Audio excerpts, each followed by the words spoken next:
Hi, I'm Iris Fu and your host for How'd You Do That? I'm an advisor at Bullseye Admissions and an incoming freshman at Stanford University studying computer science and economics. This season on How'd You Do That, we're sitting down with our network of Bullseye Advisors to ask them about their accomplishments, successes, failures, and college journeys. Do you want to know how to get into an Ivy League as a first-gen low-income student? Or how to get into Harvard for both undergrad and medical school?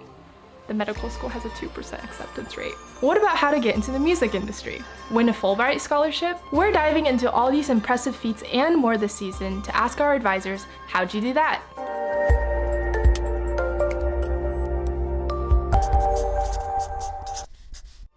Welcome to our second episode of the Bullseye Admissions How'd You Do That video series. Hi everyone, Gagan. I went to undergrad at Duke. I graduated in 2013 with a dual degree, bachelor's in international comparative studies and another bachelor's in political science and a minor in psychology. I also have a master's in public policy from the Harvard Kennedy School. And in the past 5 or so years, I worked across various industries. I started off as a teacher, worked at Google for a couple of years, had a few stints at the UN. And then currently I'm a management consultant, so I've done quite a bit since graduating undergrad. That's amazing. So I guess just the first question to kick us off, how did you get a job at Google? Because that'd be a pretty competitive company to get into. That's a great question. I think it's a question I asked myself quite a bit as well. I think it was a mix of luck and being in the right place at the right time, and then just having the right network. So I was finishing up my 2-year fellowship as a teacher, and was pretty confident I was going to go to grad school right afterwards.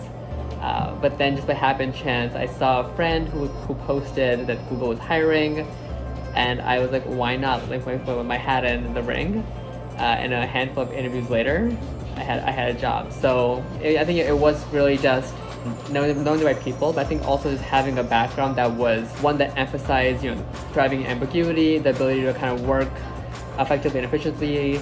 And then ultimately, I think having a growth mindset, the skills that kind of Google looks for, I think the skills that really all teachers inherently have. So I think it was a mashup of all those things. Why do you think most people don't end up getting a position at Google? And what's your biggest piece of advice for anybody trying to do the same thing?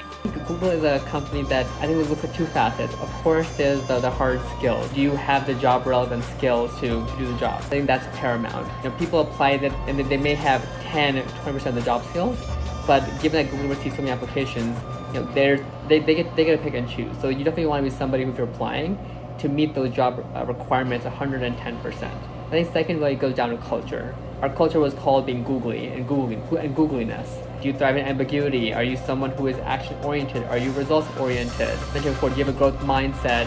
Can you acquire new skills quickly? And so I think you have to kind of come into Google, meet both those requirements. You of course have the hard skills, but have that cultural mindset to fit into a company that is doing astounding work, but work that's always changing. So it's not like a typical job where you kind of go in and know what you're gonna do the next day.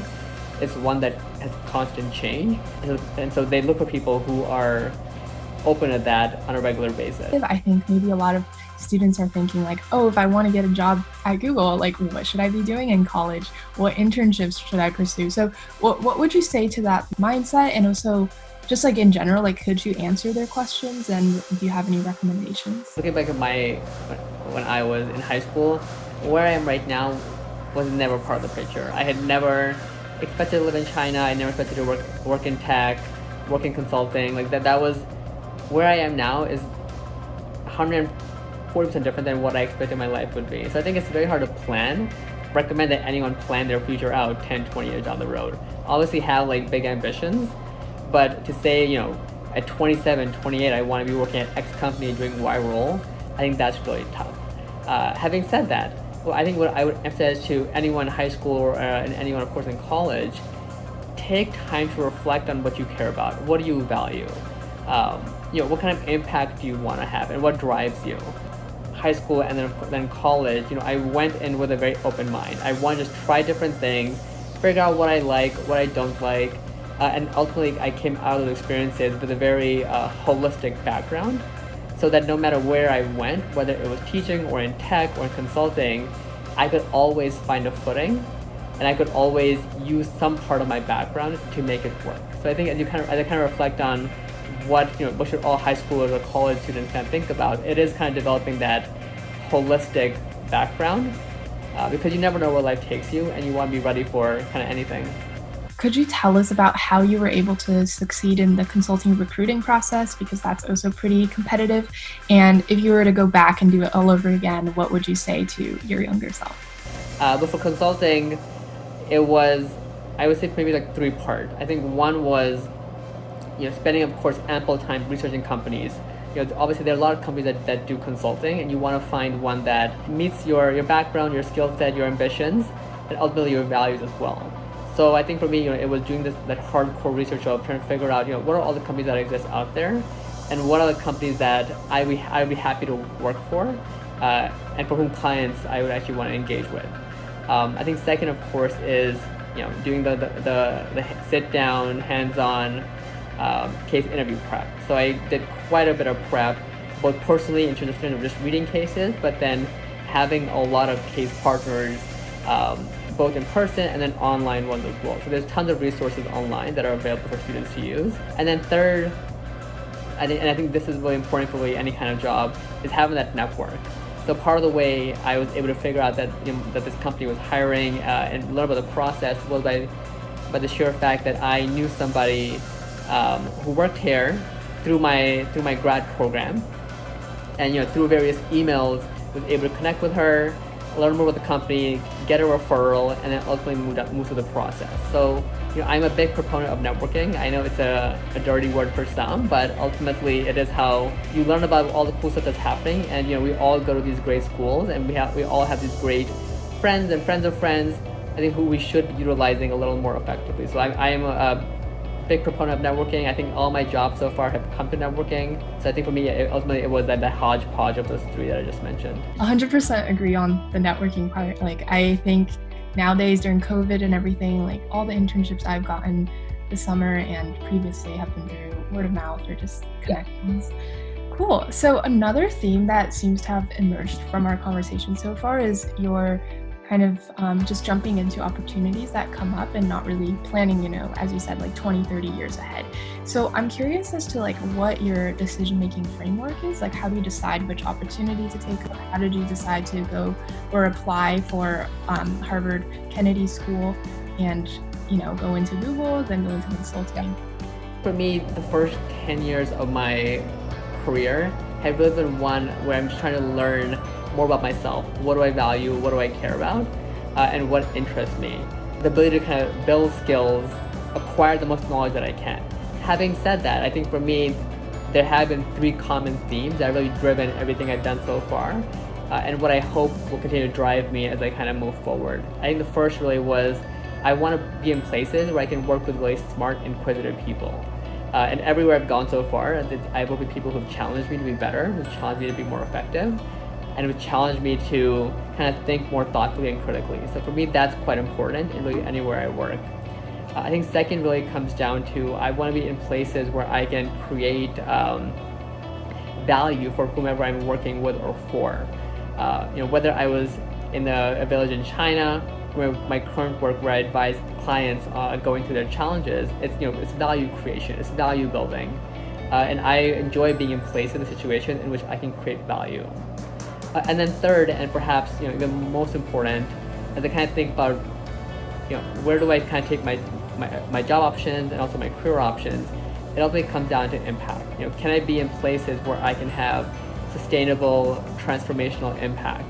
And of course, impact comes in many different forms and fashions. And as I've kind of grown my career, the definition of impact has changed a bit. But ultimately, for me, that's quite important.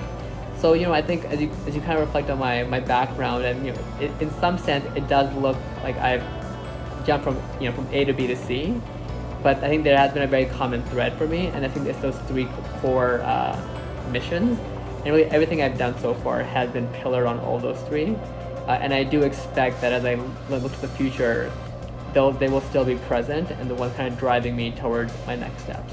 What is one thing about getting into Harvard Kennedy School that most people don't know about? That's a great question. When I reflect on just my admissions process and my 2 years at the Kennedy School, I think it really is, it's a very personalized program. I think unlike maybe an MBA, for example, which times can be a little more cookie cutter, the Canadian school has a big focus on personal learning. For the MPP in particular, we had a core curriculum which gave us some structure, but beyond that, it was very much you get what you want in the program based on whatever you care about, whatever drives you, and whatever you want to do coming out of school. And so I think for me, going into grad school, and I think it's true for all grad school programs, it's a lot more personalized than perhaps the undergrad experience, because you're going above and beyond what's expected of you to pursue more education. So I think for the Canadian school in particular, they take that to a new level and it's highly personalized. And so as you kind of apply, you have to make sure that what the school is offering, and it offers tons of opportunities, are ones that can meet your needs, both in the now and the future, primarily because it's going to be one that you push forward. What classes you take, what things you get involved in, what kind of career options you evaluate coming out of it is very much driven by you. I found it to be very, very personalized, more than I expected. I think more than what most people would expect going into a grad program. Coming into Canadian school, I thought I had a very clear plan of what I wanted to do. And I remember I sat in on a class the first day. So the first couple of days are basically like a free-for-all, where you can just shop a lot of classes and decide. And I remember I sat in on a class by pure chance because I wanted to sit down. And it was a class on how to run a campaign. The professor was quite illuminating, it was very interesting, and kind of inflamed my passion for politics. And so I kind of followed that journey forward, that if you're going in with an open mind, you're going in with, yes, I have a plan, but again, I'm going with an open mind, so my plan may change. For me, day one, my plan changed in some capacity, and going to Canadian school and having that personal experience where, yes, I wanted to do something that I thought I really cared about, but sitting in on random classes and developing a new passion and being able to push that forward and have this school actually foster that, through numerous opportunities to kind of engage in political work or, government work, I am very thankful for. How did going to Duke and Harvard and then doing a stint at Google and then management consulting, how did that impact you as an advisor, and did it inform what you bring to the table? Having worked across different industries, having gone to different schools, and both again seeing students in those spaces, but also tenured career individuals, I think I come in with perhaps a more diverse perspective, I think more thorough perspective on what it takes to be successful, kind of long term. Again, I think we all go to college or grad school with the goal being that we ultimately will get a job that we're very happy with a career that we're very satisfied with. I think for me, having been on that other side and worked with people and been a person who was very content with, where life's taken me so far, I'm able to kind of work with individuals in a more nuanced manner and help them kind of think through, what the other side looks like and what that path to the other side looks like, and of course, kind of going back, how to best approach undergrad and grad school to get the most out of it. Because I think whether it's it's a 3-year undergrad and maybe a 2 or 3 year master's program for some students, it's an investment in time and resources. So I think coming in and I think being able to provide students with a more thorough perspective on here's how to approach it, here's the best way to get what you want out of it, has really come from the fact that I've been able to do so much in the last 7 years. Tell me a little bit about your favorite moment as a Bullseye Advisor. I just finished this guide for Duke on how to approach essays. And it was quite interesting because I haven't looked at the Duke essay for quite a while yet. So for me, it was kind of seeing how Duke has transformed in the last couple of years. And they just put out some new essays this year that are more focused on diversity, that are more focused on inclusion than before. And just, I think, the ability to kind of write from my experiences how to approach those essays in what I hope allows students to best portray their skill set and their backgrounds. I actually totally enjoyed that because I see it as a very tangible product that really everyone can use to hopefully write the best essays possible and then hopefully become a Blue Devil. Well, thank you for taking the time to sit down and chat with us. I hope the students watching this found something useful, maybe insightful. Happy to help, and again, love all the people that work with Bullseye. I think the team does really powerful work, and again, I've really enjoyed my time so far. So thanks for everything. We have so much to learn from our wonderful Bullseye advisors, and Gagan is no different. From getting into Harvard Kennedy School to getting into the competitive consulting industry, Gagan has done it all, and I hope you all learned something from this video. Next week, we'll be sitting down with Grant Rue to talk about getting into Harvard Medical School and ask him, how'd you do that?